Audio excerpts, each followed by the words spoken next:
if we talk about humanistic psychology and humanistic approach,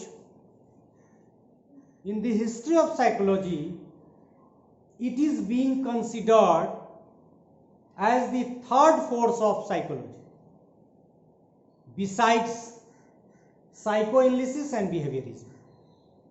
So behaviorism and psychoanalysis was two other forces in psychology, but the humanistic psychology is being considered as the third force in psychology. So far as the individuals associated with this humanistic approach is concerned, Maslow, Rogers and Combe are the names. We have already uploaded lecture on humanistic learning approach by considering Maslow, Rogers and Combe, their individual contribution in the field of education. So if you want to know more about humanistic learning approach, you can listen those lectures and collect more information from those lectures. This lecture will be a little bit brief in comparison to that lecture. So we shall not discuss in too detail.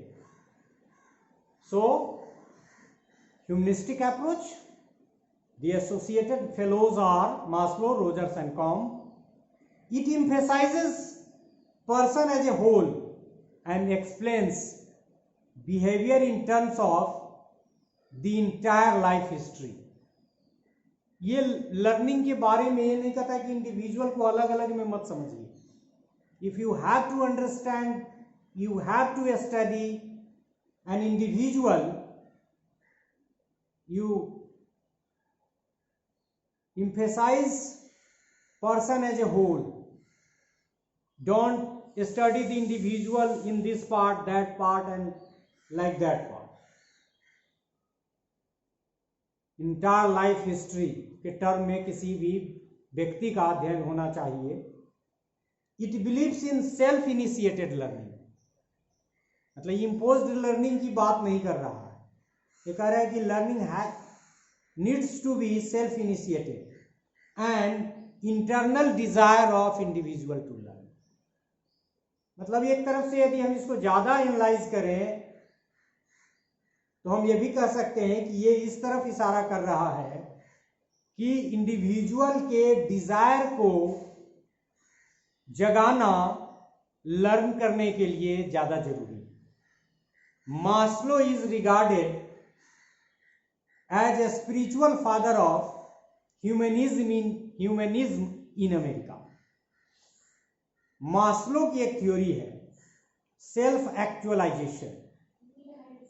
That is the basis of the learning approach.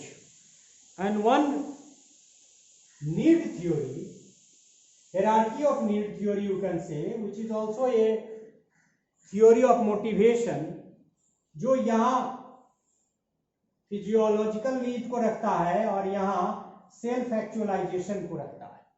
और need के बारे में कहता है कि need की एक hierarchy है. ये नीचे की नीड जिसमें ज्यादा लोग होते हैं, जिनका नीड ज्यादा लोगों को होता है, जब एक नीड फुलफिल होता है तो नीड की दूसरी हायरार्की पे पहुंचते पहुंचते ये यहाँ फिजियोलॉजिकल और यहाँ सेल्फ एक्चुअलाइजेशन तक पहुंचते हैं. और इसके ऊपर भी बाद में कहा कि इससे भी ऊपर एक ट्रांसेंडेंट फेज, ट्रांसेंडेंट स्टेज है. तो कहता है कि एक नीड जब तक फुलफिल नहीं होगा वो आगे की नीड की तरफ नहीं जाएगा. मतलब यह कि जब तक physiological need, safety need, esteems need etcetera etcetera fulfil नहीं होगा तब तक कोई लर्न करने के लिए नहीं सीखे. जैसे यदि पेट नहीं भरा है तो आदमी सेल्फ एक्चुअलाइजेशन के स्टेज तक नहीं पहुंच सकता है। एक स्टेज खाना पीना मिला, तब बिलोंगिंगनेस की नीड, फिर सेफ्टी नीड, बिलोंगिंगनेस की नीड, और फिर धीरे धीरे नीड की भी एक हिरार्की है। तो नीड का फुलफिलमेंट लर्न होने के लिए जरूरी है। मतलब कोई भूखा व्यक्ति सीख सकता है, ये सेल्फ एक्चुअलाइजेशन की थ्योरी नीड की थ्योरी नहीं मानती है, और ये लर्निंग की थ्योरी तो है ही, ये मोटिवेशन की बात करता है कि जैसे ही ये नीड फुलफिल होगा आदमी मोटिवेट होगा। मतलब आदमी मोटिवेटेड होता है इस नीड के फुलफिलमेंट की वजह से। यदि भूख नहीं लगेगी तो आदमी मोटिवेटेड नहीं होगा।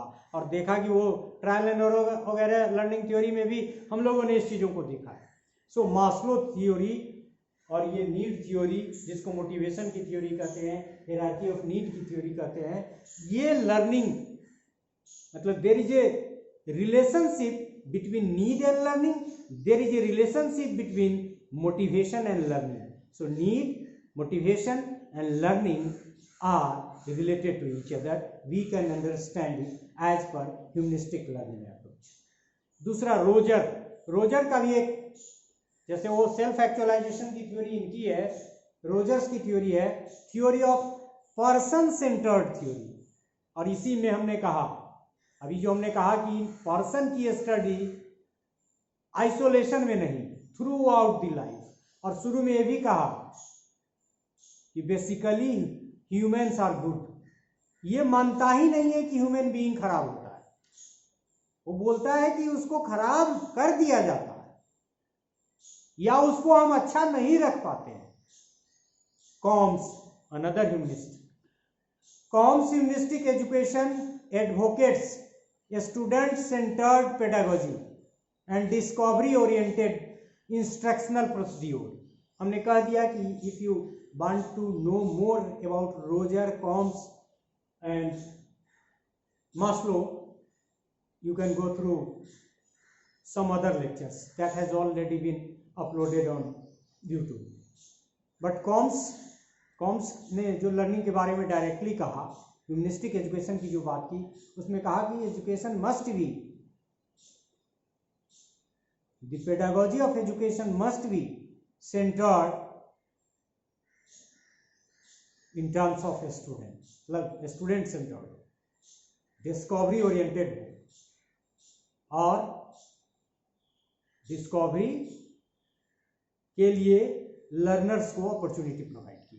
सो humanistic approach advocates for accelerating the effective growth, जैसा कि इसके नाम से भी लग रहा है।